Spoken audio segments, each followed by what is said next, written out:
Hi everyone. I'm just going to start talking and trust that you are all well in your different parts of the world, in different time zones that we are living in.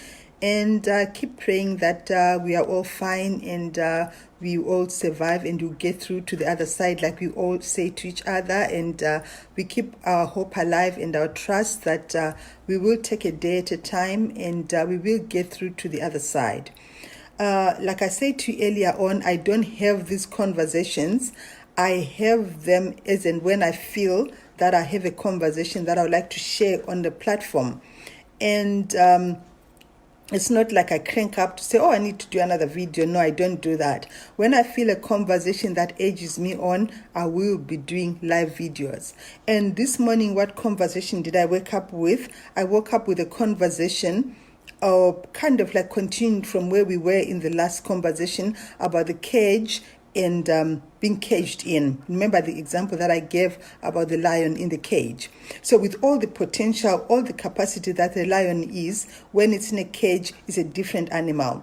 So it's the same thing with our lives. Our dreams, our visions, our ambitions, who we are meant to be, is a different outcome if we're in a cage. It's not who we are when we're in a cage. So I was trying to introspect and look into my own life, and two things that were dominant that try and attempt to keep me in the cage are thoughts and opinions.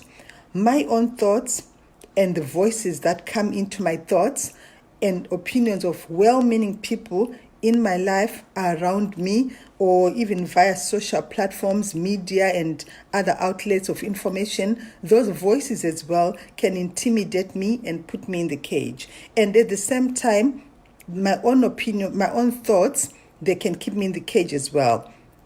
So the whole idea is this morning, the moment that I own is this moment.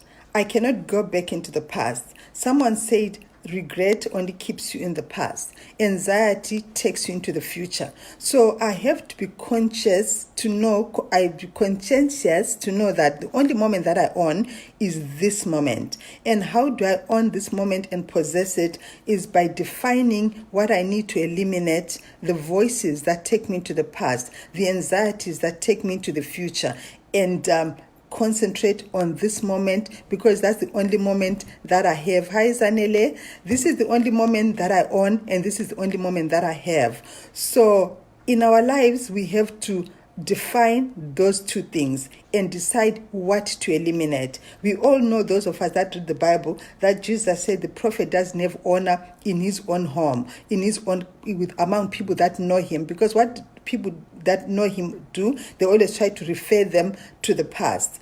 And I've found sometimes in life, people that mean well, they can hold you back into your past, because they'll be like, what is she trying to do? Did she even tell you what she's trying to do with these videos? What don't you remember who she is, what she did? So those are the voices that can keep you caged in. And sometimes your own thoughts, when you look at the things, the mistakes that you've made, the poor decisions that you have made. I remember, for those of you that know me a bit, when I was in Johannesburg some years ago, I had a so exclusive marketing mandate to a development, a housing project that was at that time worth 3 billion South African rands. It was the largest development of its kind in the whole of Africa. And for 4+ years, I had sole exclusive marketing rights to it.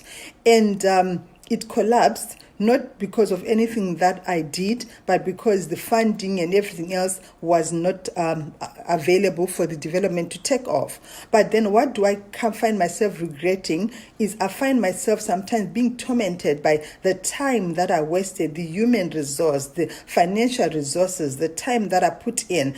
And so when you want to make a big decision, that negative voice comes to pull you back to say, oh, you remember when you spent those 4-5 years doing that project? So how good of a decision maker are you? So I'm being vulnerable with you this morning. Somebody said your most vulnerable moment is your strongest moment. So I'm being vulnerable with you, my family here on Facebook. And One other voice that comes is maybe when you're trying to speak to someone who's going through a marriage crisis and you're trying to counsel them, the voice says, what do you know about marriage? Didn't you also get divorced? So those are just two examples of the voices that speak to us, that resurrect the things that we like to walk away from. And one thing that was evident to me as I was thinking this morning, these voices, they are relentless one, and these voices, they don't intend to let us go, and we have to decide to shut them down. We have to consciously decide to eliminate them. We have to consciously decide to cut off the opinions of those people that are in our lives that are not relevant to our situations or to our moment, because it's all about now.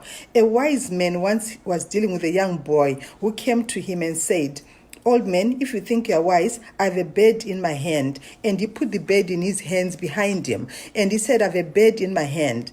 If you tell me if the bird is alive, then I will know you are wise. If you tell me what the bird is dead or alive." And he knew that if the old man said the bird is alive, he was going to squash it and say, "Here, it's dead." And if he said the bird was dead, he was going to say, "No, you are wrong, it's alive." And the wise man was very wise indeed. The wise man said to that young man, "That bird is exactly what you want it to be." And that's the conversation this morning. Your moment right now will be exactly what you want it to be, not your past, not your future, not the people that are in your life, not the mistakes that you have made, not the things that went wrong in your life. But this moment, you can own it, and it can be precisely exactly what you want it to be by eliminating the voices that are irrelevant in your life today. Have a lovely day. Bless you.